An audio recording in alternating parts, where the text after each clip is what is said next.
Hello everybody, my name is Louis Sung, and welcome to the debut episode of The Pulse of Finns Nation, the show where we gather all your comments from Twitter, Facebook, Instagram, and wherever else you guys leave your comments on, and we're basically going to discuss the things that you guys are talking about, just so we can get an idea of where the fan base is and where they stand today, which, knowing Dolphins Twitter, it kind of changes on a daily basis. So, let's just go ahead and get started and see what you guys are talking about now. If we draft Tua and he's successful, I don't want to see any of you Tua haters jump on board with some whack ass, he's our QB, I'll support him all the way, out of here. Yeah, this is a family-friendly show. What do you want? So, I can understand the situation. You don't want anybody to talk about, oh, we hate Tua, we don't want Tua, Tua's not going to be good enough, and then as soon as he shows up, boom, everybody's fans of Tua. But that's kind of the point of opinions. Yeah, just a little bit. You can't just say that Tua is not going to be good. You can't say that Tua is not the guy, and then he's the guy, and everybody likes him. I get it. But that's why you have opinions. Maybe you like Joe Burrow better right now. Maybe you like Justin Herbert better right now. I know there are a few guys out there who actually do. And who knows? Maybe those guys will actually end up being better than Tua. That's the thing about it. We don't know yet. And that's why I was always up against this whole idea of just naming Tua the savior of the Miami Dolphins before he even showed up, before he got hurt, before the season even started in college, Tua's final season there, presumably. They were already crowning this guy, the guy who was going to save the Miami Dolphins. He didn't even touch the NFL field yet.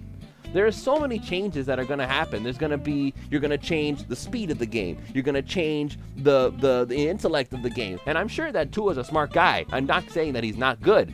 But you have to wait and see before you crown somebody, because if you don't, then you're gonna end up letting yourself get disappointed. Let yourself see what happens first, see how he looks when he hits the NFL, and then we can start saying, yes, he's the guy. Because if you don't take that wait and see approach, you're gonna be very disappointed if things don't go right. One thing I like about the 17-game NFL season is no one will finish 500. You either have a winning record or a losing record. It's a small nuance, but I like it. Yeah, I can definitely say I like it too. This whole idea of the whole consistent 8-8 thing, the mediocrity, there's not going to be any mediocre anymore. Basically, you're either going to be a good team with a winning record or you're a bad team with a losing record. Or you could be a bad team with a winning record and you just got lucky, but everybody can tell that. The 8-8 thing is like the pinnacle of you're not good, but you're not bad either. And we as Dolphins fans are well aware of what that feels like. We've dealt with that whole situation for the past decade or so, it feels like. So ever since the Philbin years, ever since Gase showed up, I mean, we had that one really good season where the running game kicked off and suddenly the Dolphins were able to make it to the playoffs. So go figure, you need a balanced football team to win. Who would have guessed? But yeah, so no more 8-8, no more ties, no more nothing like that. That'd be good. I'm good with that. That's assuming, of course, the CBA goes through, but that's a whole other can of worms that we're going to have to deal with later down the line. So, yeah. Xavier Rhodes about to become a free agent? You had my curiosity. Now you have my attention. Well, I'm going to go ahead and say, yeah, good GIF usage, but Xavier Rhodes, let me just check something here real quick.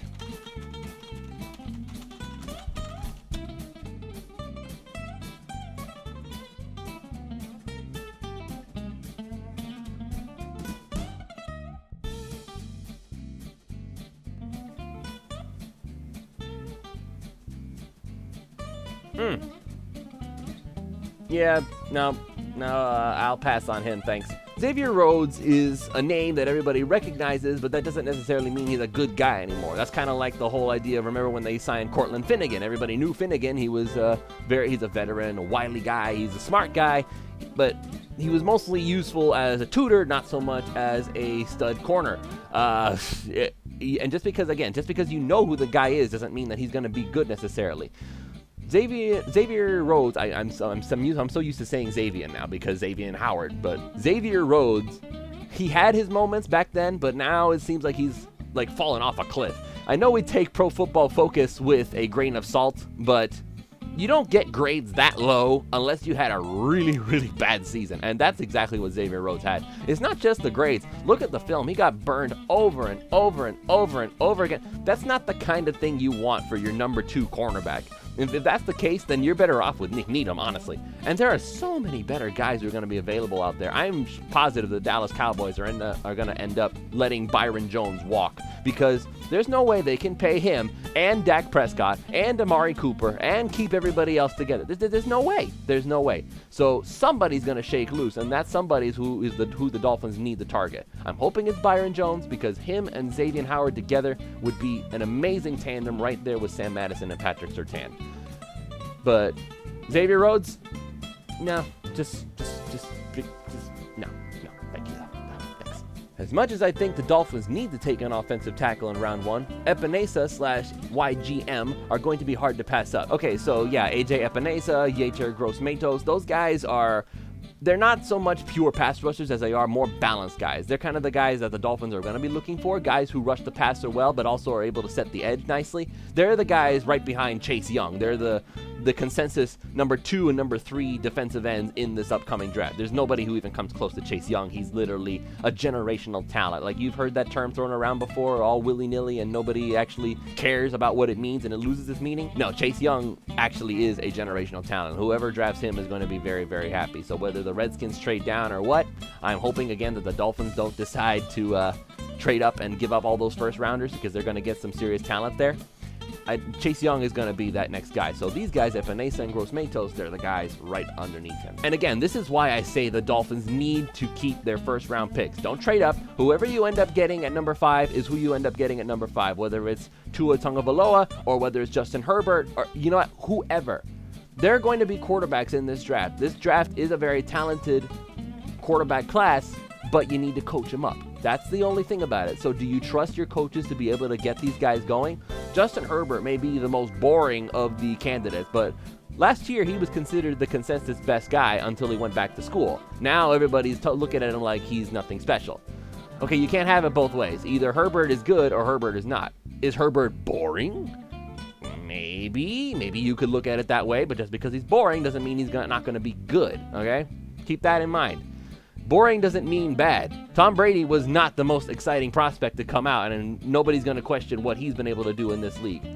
Just because you're boring doesn't mean because you don't have a lot of highlight reel plays like a Tua or a Joe Burrow doesn't mean you're not going to be a good quarterback. If Dolphins can get Herbert at 5, that's not too bad. And they get to keep their next 2 first-round picks, so they can get somebody like Gross-Matos or Andrew Thomas or Tristan Wirfs or somebody else that they desperately need.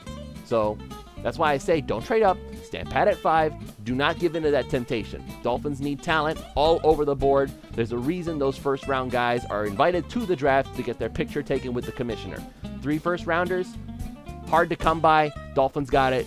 Use all 3 for 3 players, not 1 player who might end up being good or might end up not playing at all. Just saying. Ohio State's J.K. Dobbins says he believes the Miami Dolphins want and need a running back. No kidding. No, seriously. It's just one of those things where, again, the Dolphins need all that talent. Of course the Dolphins need a running back. Who do they have right now? They have Kalen Ballage, who he's pretty much made it clear he's not the guy. In fact, pretty much everybody looked better than Kalen Ballage last year. And I get the whole offensive line was terrible, and Ryan Fitzpatrick ended up leading the team in rushing, which is not ideal, to say the least. But the fact that everybody looked better than Ballage is a problem. So he's not the guy.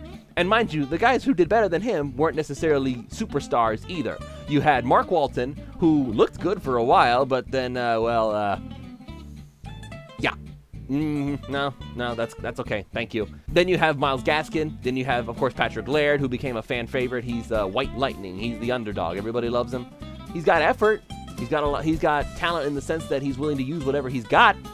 But what he's got isn't necessarily going to light the league on fire. You can get by with effort, you can be productive with effort, but the Dolphins need that special something, that spark, that ignition that the Dolphins had with Kenyon Drake, but they traded him away because they wasted his talent, and now he didn't really want to be there anymore. So, yeah, bye, Kenyon. Have fun in Arizona. You're already doing pretty darn good as is.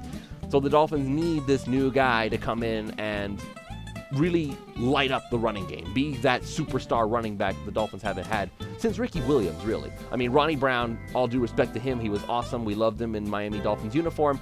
He wasn't Hall of Fame worthy type of running back. And ever since Ricky, we've been looking for somebody to take up that role. And whether it's Dobbins, whether it's Jonathan Taylor, whether it's DeAndre Swift, I honestly hope it's DeAndre Swift. I had my whole draft plan set out so that it would be him. But it's one of those things, again, this is why the Dolphins need to keep their draft picks. They need to get all the talent they can get their hands on. They have 3 first-rounders. They have 2 second-rounders. Use them for players. Do not trade up. You can trade up later on the line with 3rd and 4th rounders, all those picks you want. But those early picks are going to be crucial. So use them wisely because they're not unlimited. They may feel like it right now. We have all the picks in the world. But those picks will go away real quick if you start trading up too much. Whoever you're going to end up getting, make sure they are good players. They can get at least 5 top 60 players right off the bat, and that's going to do a lot for the Dolphins' talent level. Please don't trade up. Chris Grier, if you're listening, I'm begging you, don't trade up. Stand pat, stick with who you got, find the best talent available to make the Dolphins a better team, and you can still get your quarterback. Jordan Love's right there for the taking, probably with your second first-round pick. Just a thought. Okay, so that's going to be it for this first episode. So it's I don't know if it's a little shorter, then we're going to hopefully we're going to get some more comments coming down the line. I'm going to keep watching my Twitter timeline. If you guys have some comments you want me to react to, I'll be more than happy to check it out. Make sure you leave a comment down in the box below, and of course you subscribe, put that notification bell, because we're going to be doing a whole lot of stuff here at 5 Reasons Sports real soon. So thank you all so much for watching, and we'll see you all next time on the Pulse of Fins Nation. And I know we take Pro Football because he's our QB. I'll support him all the way. Out of here. Yes, we're a family-friendly channel. What's it to you? No, but seriously, it's just one of those things where I'm looking at the screen. I'm doggone it.